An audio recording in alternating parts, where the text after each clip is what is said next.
Logical operators में आपको true या कोई कंडीशन दे रखी होती हैं जिनको ये चेक करता है उन कंडीशंस को, और फिर एक सिंगल वैल्यू ट्रू या फॉल्स जो है वो रिटर्न करता है। इन कंडीशंस को यहाँ पे बूलियन एक्सप्रेशंस कहा गया है। जैसे 3 टाइप का होता है, एंड, और नॉट।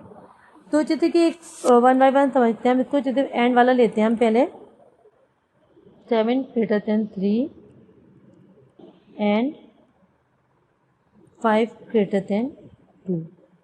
तो जैसे कि इसके डेफिनेशन से देखें, logical operator in Java are used to combine boolean expression. जैसे 2 पूरेन एक्सप्रेशन है, यानी 2 कंडीशन है। जैसे ये एक तो ये 7 greater than 3, एक ये 5 greater than 2। तो 7 जो होता है वो 3 से बड़ा ही है और 5 भी 2 से बड़ा ही है। तो दोनों बात सही है। जब दोनों बात सही होती हैं तब ये जो है एंड ऑपरेटर होता है आपका, वो एक मिनट, ये एंड ऑपरेटर आपका ट्रू ही लौटाएगा, तभी आपका ट्रू रिटर्न हो जाएगा। और ये इंग्लिश में तो और है एक्चुअल में, पर हिंदी में या होता है। तो जैसे कोई 2 कंडीशन लेते हैं, जैसे और लगाओ 4 लेस देन 3 और 9 greater than 5। अब इसमें क्या है कि 4 to 3 से लेस गलत बात है, 4 3 से छोटा नहीं है। ये पहले वाली कंडीशन क्या है, गलत है। लेकिन दूसरी वाली कंडीशन क्या है, 9 greater than 5, 9 5 से बड़ा हो। तो 9 तो 5 से बड़ा है, दूसरी कंडीशन ट्रू है। तो पहली तो ट्रू नहीं थी पर दूसरी ट्रू है, यानी क्योंकि बीच में और लगा यानी या, यानी दोनों में से एक भी ट्रू है। तो टोटल आंसर आपका किस में आएगा, ट्रू में।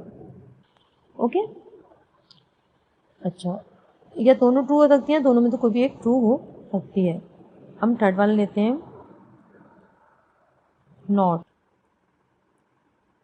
जैसे सपोज आप चेक कर रहे हो 4 greater than 3, तब तो ये ट्रू रिटर्न करेगा, लेकिन इसके आगे नॉट साइन लग गया, मीन्स ये हो गया रिटर्न ट्रू, क्योंकि 4 जो है वो 3 से ग्रेटर है। ठीक है, फॉल्स मतलब पहले तो ट्रू आता, लेकिन इसके आगे क्योंकि नॉट साइन लग गया तो ये ट्रू का अपोजिट कर देगा फॉल्स। तो क्या आ जाएगा आपका फॉल्स। एक एग्जांपल और देखते हैं हम इसका, थोड़ा कंफ्यूजन आप लोग को हो रहा होगा। जैसे सपोज आप चेक कर रहे हो 4 = 3 मतलब 4 3 के इक्वल है। ये बात क्या है, गलत ही है, फॉल्स होना चाहिए। लेकिन अगर हमने इसके आगे नॉट लगा दिया, यानी कि जो भी फॉल्स आना होगा तो उसको नॉट यानी उसको उल्टा कर देगा, ये ट्रू आ जाएगा। ठीक है, यानी it is a unary operator that return true when the expression is false, यानी ये उल्टा करता है। जब एक्सप्रेशन फॉल्स है तो ट्रू रिटर्न करता है, और एक्सप्रेशन ट्रू है तो फॉल्स रिटर्न करता है, उसका उल्टा कर देता है। ओके, वीडियो को लाइक करिए, चैनल को सब्सक्राइब करिए। Thank you.